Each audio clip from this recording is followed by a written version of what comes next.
आता आपण प्रत्यक्ष सिद्धता पाहूया. प्रत्यक्ष सिद्धतेमध्ये एक प्रमेय तुम्हाला दिलेला आहे. दोन रेषा एकमेकींना छेदल्यास होणारे परस्पर विरुद्ध कोन समान मापाचे असतात. दोन रेषा दिल्या त्या एकमेकांना छेदतायत. आता दोन रेषा एकमेकांना छेदतायत मग काही रेषा ए बी आणि रेषा सी डी. समजा या दोन रेषा आहेत त्या एकमेकांना काय करतायत, बिंदू ओ मध्ये छेदतायत. तर आपल्याला सिद्ध काय करायचं, त्याच्यापासून तयार होणारे विरुद्ध कोन. आता ए ओ सी हा कोन आणि कोन बी ओ डी हे दोन परस्पर विरुद्ध कोन आले. ते समान मापाचे म्हणजेच एओसी आणि बीओडी आपल्याला सारखे दाखवायचे. त्याचप्रमाणे बीओसी आणि एओडी हा कोन आणि हा कोन हे दोघे विरुद्ध कोन समान मापाचे दाखवायचे, बीओसी आणि एओडी. मग आता आपलं पक्ष काय असतं, साध्य काय असतं. तर काय दिलेलं आहे पक्षामध्ये आपल्याला, की दोन रेषा रेषा ए बी आणि रेषा सी डी परस्परांना कोणत्या बिंदूत छेदतायत, ओ मध्ये. अशा पद्धतीने की A dash O dash B आणि C dash O dash D हे दिलेलं आहे. मग आता साध्य करायचंय ओसी व बीओडी एकरूप आहेत, समान आहेत. बीओसी आणि एओडी समान आहेत. मग आता आपल्याला काय करायचंय, सिद्धता घ्यायची. मग सिद्धतेमध्ये आपल्याला या प्रमेयासाठी काय करायचंय, तर्कशुद्ध मांडणी करताना रेषीय जोडीतील कोनांचा गुणधर्म वापरायचा आहे. मग आता रेषीय जोडीतील कोन काय गुणधर्म आहे, की रेषीय जोडीतील कोनांच्या मापांची बेरीज 180 अंश असते. आता कोन ए ओ सी आणि कोन बी ओ डी हा कोन आणि हा कोन हे दोघी कोन परस्परांचे रेषीय जोडीतील कोन आहे, म्हणून त्यांच्या कोनांच्या मापांची बेरीज काय असेल, 180. मग कोन एओसी बरोबर बीओ अधिक बीओसी बरोबर किती, 180. समीकरण क्रमांक 1. कारण द्यायचं रेषीय जोडीतील कोन.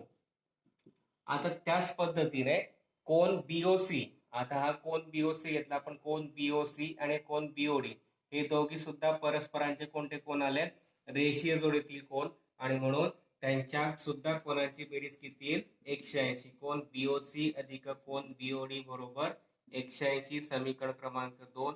कारण परत तेच रेषीय जोडीतील कोन.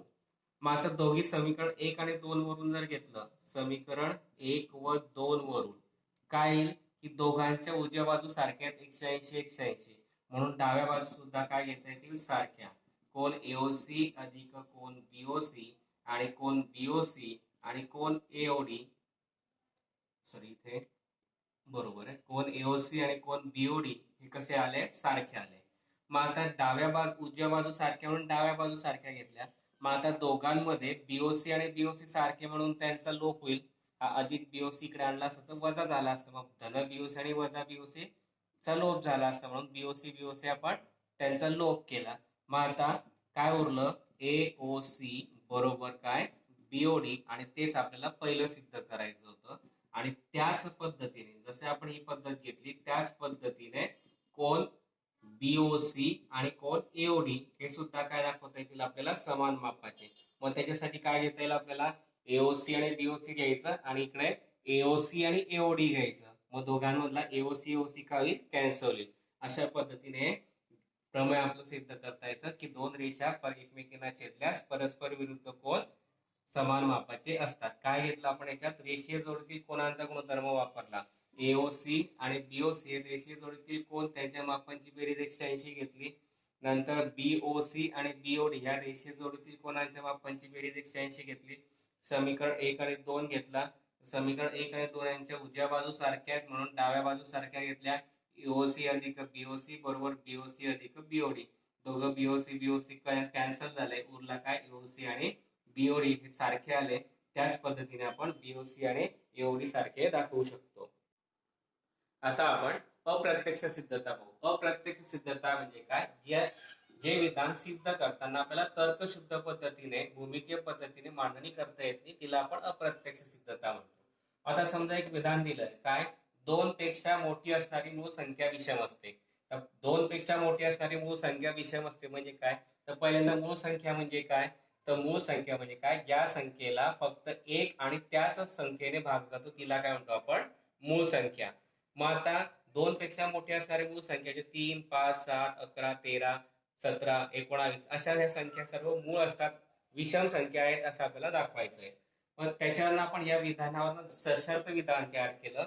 आता 2 पेक्षा मोठी असणारी मूळ संख्या आपल्याला माहित नाही म्हणून आपण ती पी मानून घेतली. मग जर पी ही 2 पेक्षा मोठी मूळ संख्या असेल तर ती पी ही विषम संख्या असते. जर 2 पेक्षा पी ही मोठी असेल मूळ संख्या मात्र, तर ती पी संख्या विषम असते असं आपल्याला सिद्ध करायचं आहे.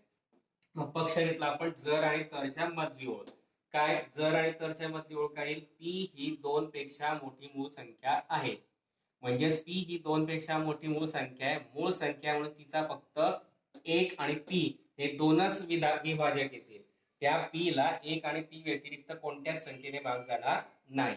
मग साध्य करायचं आपल्याला तर नंतरचं वाक्य, पी ही विषम संख्या आहे. मग सिद्धता घेतली आपण. या अप्रत्यक्ष सिद्धतेमध्ये काय करायचं असतं, आपल्याला जे साध्य करायचं त्याच्या विरुद्ध आपल्याला मानायचं असतं. तर साध्य दिलंय पी ही विषम संख्या आहे, मग त्याच्या विरुद्ध मानायचं काय की समजा पी ही विषम संख्या नाही. मग ती विषम नाही तर कोण आहे? सम आहे. म्हणून म्हणजेच पी ही समसंख्या आहे. आणि ती जर समसंख्या असेल तर आपल्याला माहितीये की समसंख्येला दोनने, प्रत्येक समसंख्येला दोनने भाग जातो. म्हणून पी जर समसंख्या आली तर तिचा 2 हा सुद्धा काय आला?